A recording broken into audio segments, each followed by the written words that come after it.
প্রকৃতির হিউম্যানাইজ করতে করতে, মানুষকে মানুষ রূপে গণ্য না করতে করতে সরকার রাষ্ট্র চমৎকার কিছু ভাবে বলে ফেলে, ওরা চলে যায়, মানে মানুষকে ধরে তুলে ছুড়ে ফেলতে। এটা কিভাবে হয়, মানে অবাক করা ব্যাপার না? আমি কিছুদিন আগে কোচবিহারে ছিলাম, সেখানে দেখছি কোচবিহার শহরে একটা বড় অংশে, প্রায় শহরের পাশে মরা তোরসার পারে ৬-৭ কিলোমিটার এলাকা, সেখানে ৫,০০০ মতো মানুষের স্থায়ী বসবাস দীর্ঘ সময়। এখানে মানুষকে বলছে চলে যাও, উঠে মানে বাঁধ সংস্কার হবে, ওখান থেকে তুলে দেবে। তুলে কোথায় যাবে, কোথায় যাবে কেউ জানে না, যাও যেখানে খুশি মরোগা, এরকম ব্যাপারটা। খাবে কি, পড়বে কি, মানে বাঁচবে কি করে? একটা মানুষ তো এতদিন থেকে রয়েছে তারা, মানে সেটা ভাবার দরকার হয় না সরকার বা রাষ্ট্রে, সে যে সরকারই হোক। সেটা হাসদেওর কথা যদি বলি বা বস্তানের কথা যদি বলি, একইভাবে যদি দেউ চাপাচানিতে চলে আসে,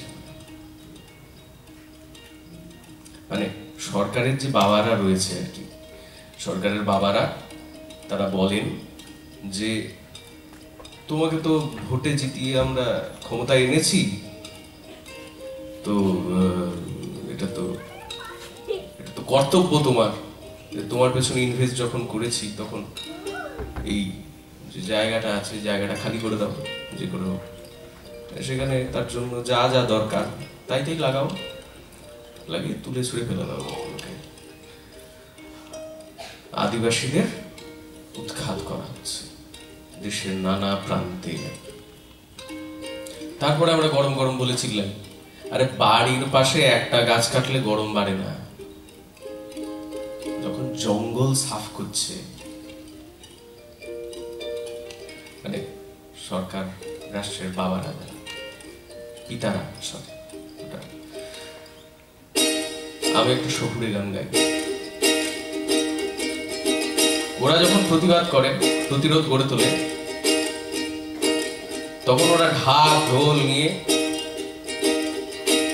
প্রতিবাদ করে, প্রতিরোধ গড়ে তোলে।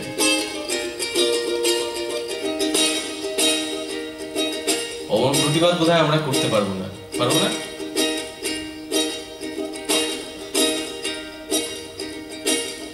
অন্তত ভেতরে শক্তিটা নেই। এক যে ছিল মেয়ে কালো কৃষ্ণ কলির ছেড়ে তার গ্রাম পেতে সুবিচার গিয়ে ফিরলো জঙ্গলে, ও সে একশে দস্যির দল বাঁচাতে জল জমিন জঙ্গল, সব হারা কত মানুষ মিলে একজোট করলো সে পণ। ওরা পারবে না কেড়ে নিতে আমাদের ঘর, আমাদের জমিন, আমাদের জঙ্গল। ওরা পারবে না যতদিন ওঠে সূরজ, বুক দিয়ে আগলাবো এ সম্বল। এটা ওরা বলতে পারে।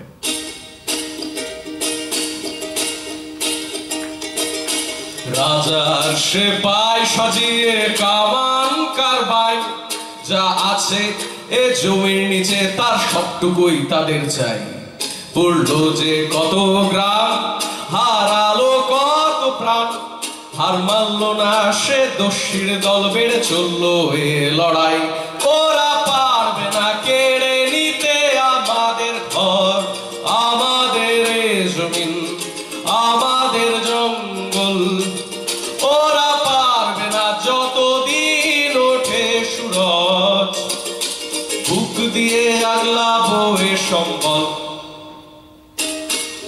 আকাশের তারা আছে এ জঙ্গলের পথে, কত ছোট্ট হাত 16 বছর তুলে নিয়েছে রাইফেল।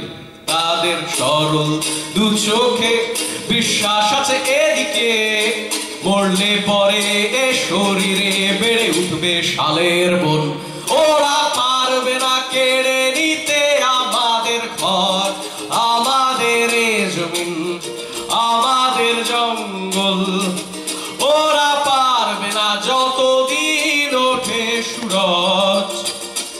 বুক দিয়ে আগলাবো এ সম্বল। শিরদাঁড়া কিভাবে শালের বন হয়ে ওঠে। আজ চলছে লড়াই, ওরা যতই মুখ ফেরায়, যেন আছে কোথাও এ নিশান যাকে রাজাও ডরায়।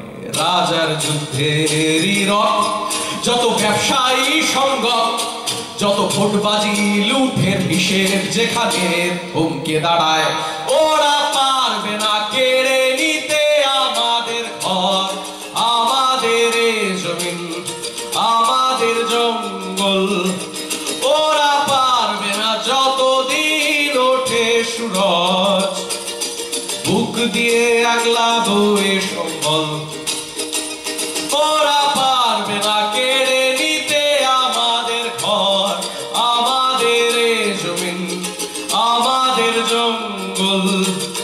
ওরা পারবে না যতদিন ওঠে সূরজ। বুক দিয়ে আগলাবো এ সম্বল।